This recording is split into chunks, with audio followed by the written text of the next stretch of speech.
And welcome back to Unnecessary Inventions. So for today, we've got two things. The first order of business is that it has been 1 year since I've made the Gator Grip gloves and got a cease and desist from the company which shall not be named. And the second thing for today is I've been feeding one of my addictions, and it's right here out of the frame. Let me show you. I got another 3D printer, and it is huge. Look at this one. This one could basically fit inside. I could 3D print this 3D printer inside of this 3D printer. So today we're gonna print a massive Gator Grip on my brand new Phenom 3D printer, and at the same time, all right, we've got the original ones here. I'm gonna bust out the cease and desist letter I got, and maybe we'll find out what that thing actually says.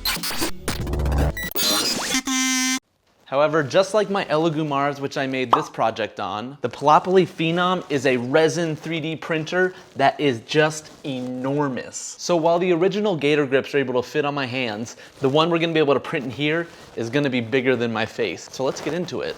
Over here in the 3D printer filament section, we have the liquid resin that we're gonna use for this project. It's always a good idea to be using latex gloves when dealing with resin 3D printing, and I'm just using this Cyratect Fast Gray resin for this project. I've got the original Gator Grip design loaded up in Chi2 box. Let's see how long this thing is gonna take to print. The design here is scaled up to 160% of the original size of the one that fit my hand. And now it's slicing up all the layers for the 3D printer, and the final grand total is 55 hours. Whew, that's a long time. So it is gonna take over 2 full days to print that massive Gator Grip. I'm gonna get this thing set up on the 3D printer. Right now it's Friday evening. That means it is gonna be done sometime overnight on Sunday evening. So Monday morning we'll be able to finish everything up, and we'll read that cease and desist letter and find out why I really got in trouble. Let's go set it up.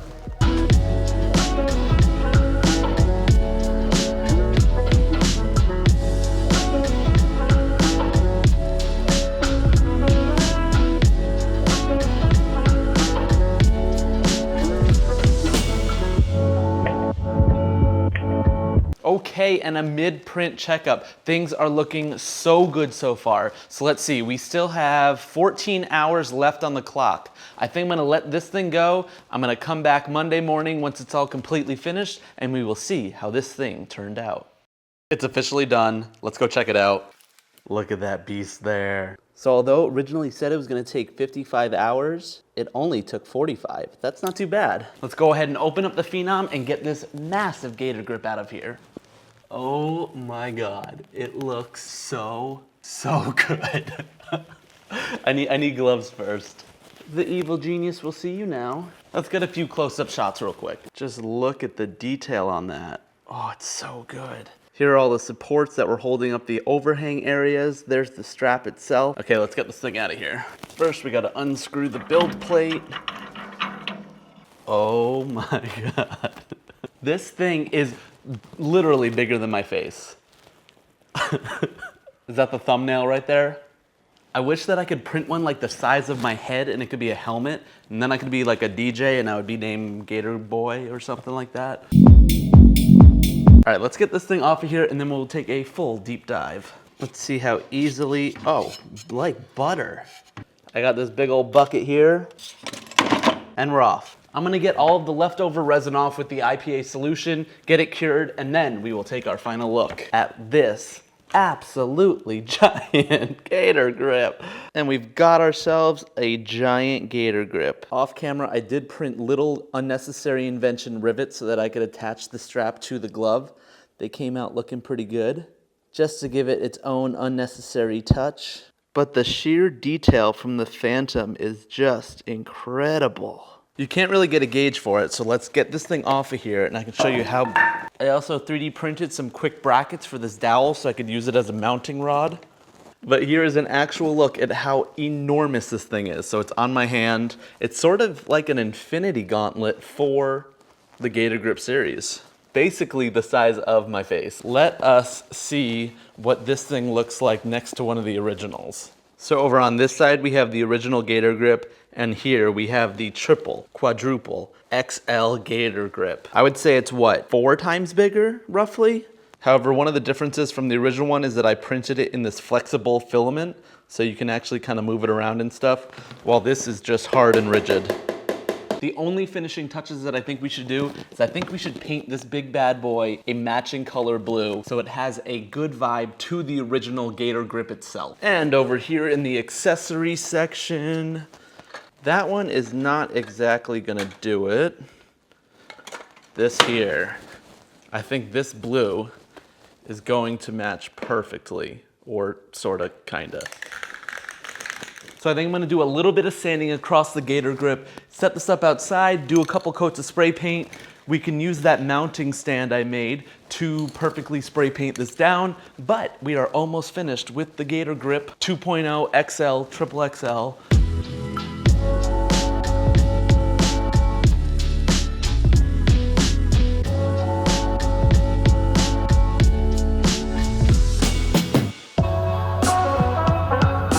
Are you ready for the grand reveal? 3, 2, 1. Look at how awesome it looks.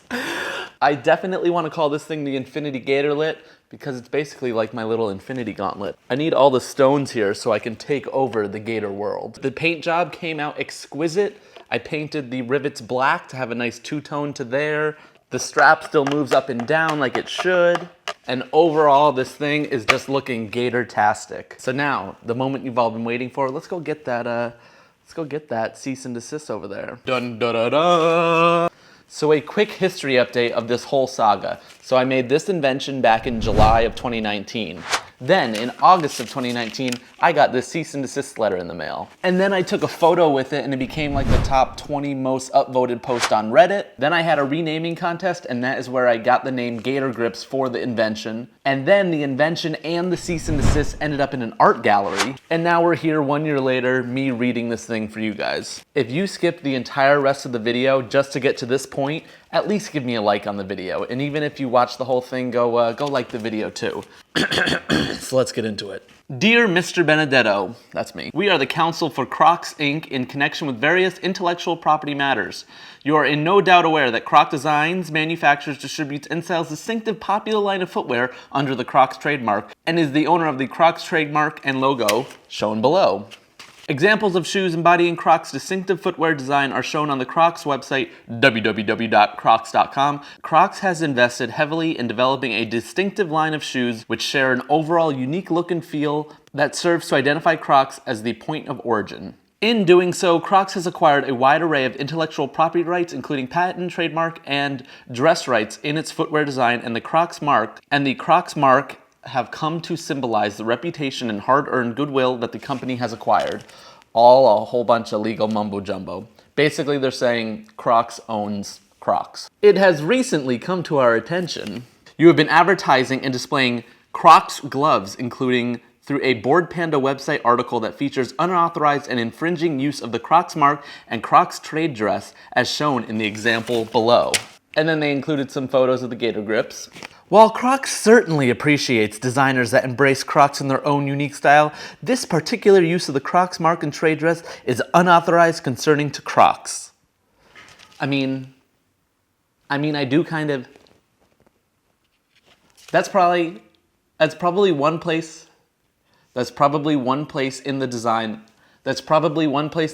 I will actually give it... That's one place that's probably a little bit iffy. I did use official Crocs rivets from the shoes on the gloves, so they did have the logo on it, but at the same time, it's covered under parody law, I think, at least. As you may be aware, federal trademark law requires Crocs to monitor its brand and take steps to prevent consumer confusion in the marketplace. Unfortunately, we were not in the marketplace. I was hanging out on Instagram with a fake product. Because the Croc marks and trade dress are valuable assets which Crocs must protect, I've said it so many times. Crocs requests that you immediately discontinue the use of Crocs marks and Crocs trade dress and remove any advertising displaying either Bored Panda, Instagram, Facebook, or otherwise, which I did. We are all good here. I used my own rivets that have no logos on it, and they're called the Gator Grips and not the Croc gloves. Instagram, Facebook, or otherwise that associate authentic Croc brand products with your products. In reply in writing that you will not use Crocs mark or any marks confusingly similar to Crocs marks in the future. Please contact me should you have any questions. We look forward to your response. Signed, the dude who represents Crocs. So essentially what this thing is saying is that I called them the Crocs gloves and I used the Crocs logo on the rivet. Those were the two big no-nos that they didn't like. So that's why I did the renaming contest, and that's why I took the rivets off. And also on all of the photos now, if you go to my website, they're all blacked out. I photoshopped out all of the Crocs logos on all of that. So other than that, we're in a good standing position. However, I do think it was a huge missed opportunity. This cease and desist got so much more press than the original invention itself. And if they just sort of ran with it and went with the joke, I think they could have gotten so much more positive publicity. And instead, we got all this negative press. Well, they got negative press. I got good press. But I am not cutting out the possibility. Crocs, if you are listening, let's tear this thing up. It's not like it means anything right now anyway. Hit me up. Let's bring these things to life. Clearly people want them. Limited edition, 250 of them. Post Malone will wear them. I don't know anyone else that wears Crocs. But all those people who wear Crocs, they'll wear them. So, the Infinity Gatorlet is officially a new, I guess you wouldn't call it a new invention. The Infinity Gatorlet lives. And with that, I think I'm gonna go research another company that I can get a cease and desist from, because hey, for me, any publicity is good publicity. But with that, I will see you at the next invention. Goodbye.